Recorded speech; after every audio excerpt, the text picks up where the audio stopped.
Our hearts beat to the city streets. We began to feel the fire. We rise like tall buildings as the chemicals they take us higher. The night's young and it's just begun as she puts her hand in mine. We wanna chase the night, wanna dance to. Hi friends, আসসালামু আলাইকুম। আজ বিমান বাহিনী জাদুঘরে আসলাম। Metro রেলের Agargaon metro রেলের ঠিক পাশে হচ্ছে এটার গেট। বিমান বাহিনী জাদুঘরের টিকিট কাউন্টার প্রবেশ পথ। তো আমরা টিকিট নিয়ে নিলাম জনপ্রতি 50 টাকা। তারপর গেট দিয়ে এন্ট্রি হওয়ার পর তো টিকিট চেক করার পর প্রথমেই যে দৃশ্যটা দেখতে পেলাম সেটা হচ্ছে অসাধারণ। আসলে বিমান বাহিনী জাদুঘরটা এতই পরিচ্ছন্ন এবং এতই পরিষ্কার এবং এতই সুন্দর বা মনোমুগ্ধকর যে আসলে অসাধারণ। প্রথম দেখাতেই আসলে খুব ভালো লাগছে। তারপরে আমরা বিমানগুলা যেখানে রাখা সেখানে যাচ্ছি। তো আমি আপনাদেরকে আজকে বিমান বাহিনী জাদুঘর আসছি। তো আমি আপনাদেরকে ঘুরে দেখাবো, আমরা নিজেরাও দেখব এবং আপনাদেরকে দেখানোর চেষ্টা করব। চলেন আমরা দেখতে থাকি এবং প্রতিটা জিনিসের সাথে আপনাদেরকে পরিচয় করে দেবো। এটা হচ্ছে ছোট্ট একটা গার্ডেন, খুবই সুন্দর গোছানো পরিপাটি। তো এটা আমরা কিছুক্ষণ ঘুরলাম, ঘুরে খুবই ভালো লাগলো। আসলে অসাধারণ একটি পরিবেশ। তারপরে হচ্ছে একটি বিশাল আকৃতির হাতি। হাতিটা আসলে চোখগুলো এতই লাল ছিল, আমার আসলে দেখে একটু ভয় লাগতেছিল। তো আলিফ দিয়ান খুব মজা করতেছিল, বাঘের পিঠে চড়ে বাঘের দাঁত ধরে টানতেছিল, বাঘের পিঠে চড়ে খুব মজা করতেছিল। এর মাঝে একটি বড় বক পাখির সাথে খেলা করলো, তারপরে সিংহ মামার উপরে উঠছে। তো এখন আমরা আসলে বিমানে যাব, বিমান দেখব। এই বিমানটা হচ্ছে 1971 সালে সেপ্টেম্বর মাসে বাংলাদেশি বিমান বাহিনী, ভারতীয় বিমান বাহিনীর যে 3টি বিমান বাংলাদেশের যুদ্ধের সময় দেওয়া হয়েছিল, ডাকা-2 বিমান অন্যতম এর মাঝে।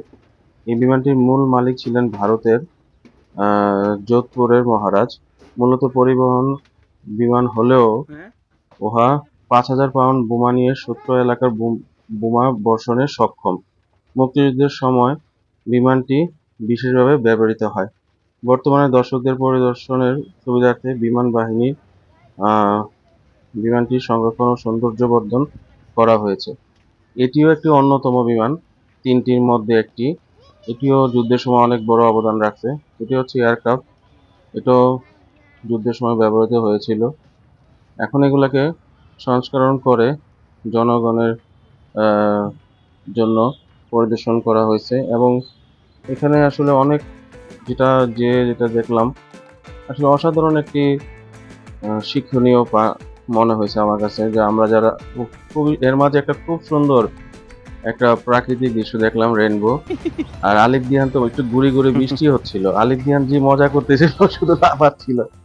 এর মধ্যে যুদ্ধে ব্যবহৃত এয়ারক্রাফট বিমানটি, এটি তখন খুবই অন্যতম ছিল বাংলাদেশ এয়ারফোর্সে। এই ছোট ছোট বিমানগুলো আপনার, এটা হচ্ছে আপনার রাডারের মাধ্যমে শত্রুপক্ষের বিমানগুলোকে সহজেই ক্যাপচার করতে পারত। এটা হচ্ছে বিমানের ইঞ্জিনগুলো, যেগুলো আসলে অকেজো হয়ে গেছে, সেগুলোকে এখানে পরিদর্শন করা হয়েছে। আর আমার পিছনে যে বিমানটা আছে সেটা আমাদের বাংলাদেশের বিমান, সেটাও যুদ্ধের সময় অনেক কাজে লাগছে।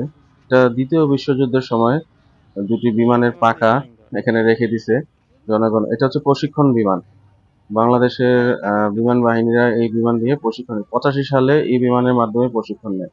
এটা হচ্ছে বোমা, এগুলো দিয়ে যুদ্ধক্ষেত্রে অনেক কাজে লাগে এবং অনেক শত্রুপক্ষের অনেক কিছু ক্ষয়ক্ষতি করতে সক্ষম।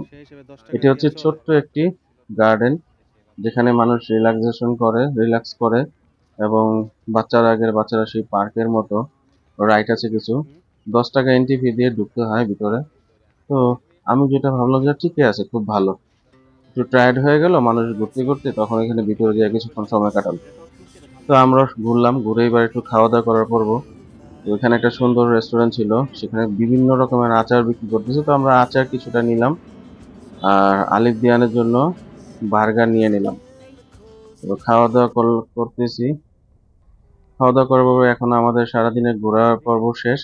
বিভিন্ন বিমান দেখলাম এবং আপনাদেরকে দেখানোর চেষ্টা করলাম।